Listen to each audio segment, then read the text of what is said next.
मी अंजली मोहन आकार. मी श्रावणी महादेव गायके.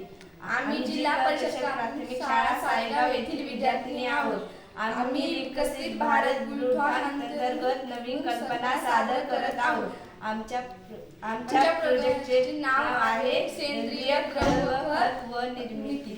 आपल्या देशामध्ये खूप लोक शेती करतात आणि रासायनिक खत वापरतात. रासायनिक खतामुळे आपलं खूप नुकसान होत आहे. म्हणून आम्ही सेंद्रिय द्रव खत निर्माण करणार आहोत. मातीचे आरोग्य व पोषक तत्वे यामध्ये वाढ करण्यासाठी विषमुक्त आम्ल सर्वांना सेवन करता यावे यासाठी सेंद्रिय खत तयार करत आहोत. याची कृती पुढील प्रमाणे आहे. यासाठी आपण पुढील प्रमाणे साहित्य वापर करणार आहोत. पाणी 10 लिटर, गाईचे शेणखत 500 ग्रॅम, गाईचे गोमूत्र 500 मिली, चना डाळ पीठ 100 ग्रॅम, गुळ 100 ग्रॅम, माती 50 ग्रॅम.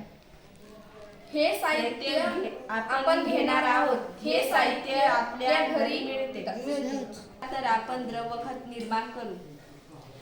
सर्वप्रथम एका बाटलीमध्ये 10 लिटर पाणी घ्या. आता आपण त्यामध्ये अर्धा लिटर गाईचे गोमूत्र टाकत आहोत.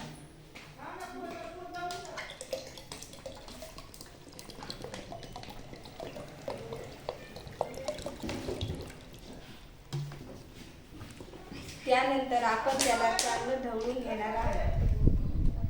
त्यानंतर आपण अर्धा किलो शेण त्यात टाकत आहोत आणि आपण त्यामध्ये व्यवस्थित ढवळून घेणार आहोत.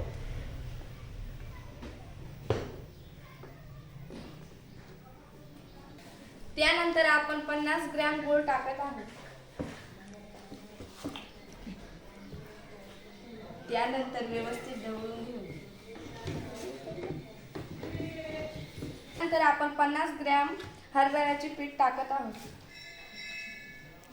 त्यानंतर त्याला मिक्स करून घेऊ.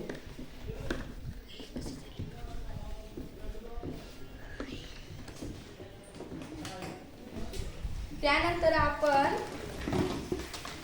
त्यात मिश्रणासाठी मूळभर माती टाकत आहोत. त्यानंतर आपण याला मिक्स करून घेऊ. याला छान ढवळल्यामुळे आपलं मिश्रण एकरूप झालेलं आहे. यानंतर आपण याला झाकून घेऊ आणि 2 दिवसांनी 2 वेळा दररोज ढवळून घेऊ. आणि मग आपलं खत वापरायला तयार होईल. याचा उपयोग कसा करायचा ते तुम्हाला मी सांगणार आहे. सर्वप्रथम 10 लिटर पाणी घ्या. त्यामध्ये हे खत टाका. 1 लिटर टाका. आपण ते मुळांनाही देऊ शकतो आणि पानांनाही देऊ शकतो. याचे फायदे: द्रवखत असल्यामुळे पिकांना देणं सोपं आहे. हे सर्व घटक आपल्या घरी सहज उपलब्ध होऊ शकतात. हा खत वापरल्यामुळे आरोग्याला नुकसान होत नाही, पर्यावरणाला नुकसान होत नाही आणि शेतीला लागणारा खर्च कमी होईल. म्हणून सेंद्रिय द्रव खत आपल्या फायद्यासाठी खूप चांगलं आहे. धन्यवाद.